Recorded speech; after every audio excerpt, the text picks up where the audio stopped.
Hello, Julie Kay here at a beautiful park that I go to often in Newport Richie. And I today want to share something I learned more about this morning through an online religious get together. I was able to hear a rabbi give the details to how they grieve the loss of a loved one. And I knew, being a Christian, that the Jewish people did take their grief very seriously and have rituals and ways of mourning that God commands and directs. And it's just another proof to me that God understands grief completely. He knows that life is part of this world and death is part of this world. So one of the things he said is that they definitely go by Genesis 3:19, which is, to dust we come from, to dust we will return. So I am not going to necessarily share everything he shared about how they do the burials, but I want to touch on parts of it because it's so validating and confirming to the things that I've learned about grief, and to me takes it even another step to actually declare certain periods of time for different parts of the mourning stages to help people through the loss. So the first one is the first week after the burial, and they believe that it is really important to bury the person quickly, and they do not agree with any other form but burial, very simple burial, and that it needs to be natural. So they don't agree with cremation, by the way.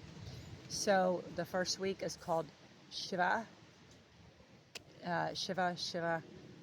Hopefully I'm not pronouncing it wrong, but it's Shiva would be our transliteration from the Hebrew.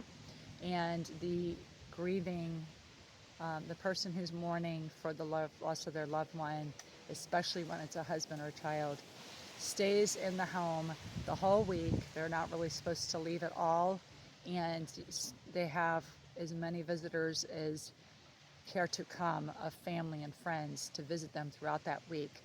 And the whole idea is they get to talk about the loved one as much as they want to, as much as they need to, the good and the bad, and they definitely focus in on the good memories too, but they allow them to say whatever.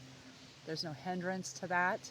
And there's usually people that come in and also, take care of them and feed them, and so that they can just deal with their grief. And I think that's so huge. They do prayer at the home, and one thing he emphasizes, there should be no vanity, is the way he put it. They cover any mirrors.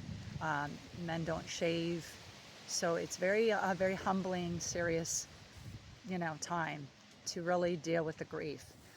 He talked about how you be very careful with what you say to this person who's mourning. Very careful. May simple things like, "I'm so sorry for your loss. May God comfort you. How can I help you? What can I do to help?" He emphasized that. And then he said some of the things you do not say are, "Get on with your life. You're lucky you had them. Just calm down. Be strong. It'll be okay." And things of the such, which I've totally learned. Different things like that can be very insensitive to someone who's mourning. So it verified that. And they also established that it's very much okay to cry and be sad. So this is all part of the first week. Then the next stage after that is 30 days total after the burial of the loved one, and it's called Shlashim. And it is when, once the 7 days is over, they go and take a walk around the neighborhood or where they live with the candle that they burn during the week of the first week, Shiva. So they have a candle that burns a long time, and they go walk around with that, and they begin to go out. They begin to go back to work and do the things that are necessary, but they keep the things that they have to do down to a minimum as much as possible. And this is kind of their reacclimating back into society after the loss. And so it is, again, a very crucial time in a new phase, basically, for 30 days. That's what that word means.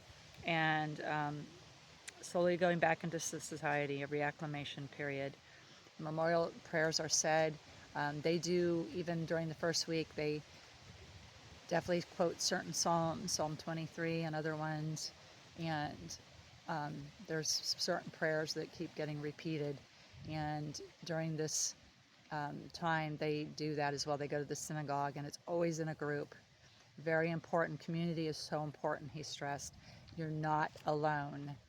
You are not supposed to be alone, and you're not alone, and very much of a community thing when they're going through their mourning. So he said that, they very much emphasize that we all die, we all mourn, and very much about starting with yourself. And again, not alone is very important. More listening, less words is what others need to be doing towards the person who's mourning, or multiple people that are mourning. And it's so important to pause and stop, he said, to slow down, pause, stop, especially during that first week. And that is so needed in order to be able to move through the grief.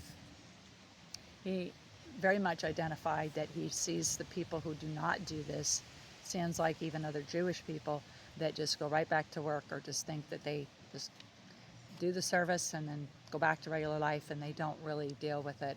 And he said, not good. The people who do, he can see the difference, a major difference in how they get through their grief and move past the hardest parts of it. So that's what I'm going to share for today. Just really parallels to so many things that I share and believe, and to hear a rabbi share about this and emphasize certain things that I already emphasize. And I'm, a follower of Jesus Christ, and totally respect the Jew, have the same God.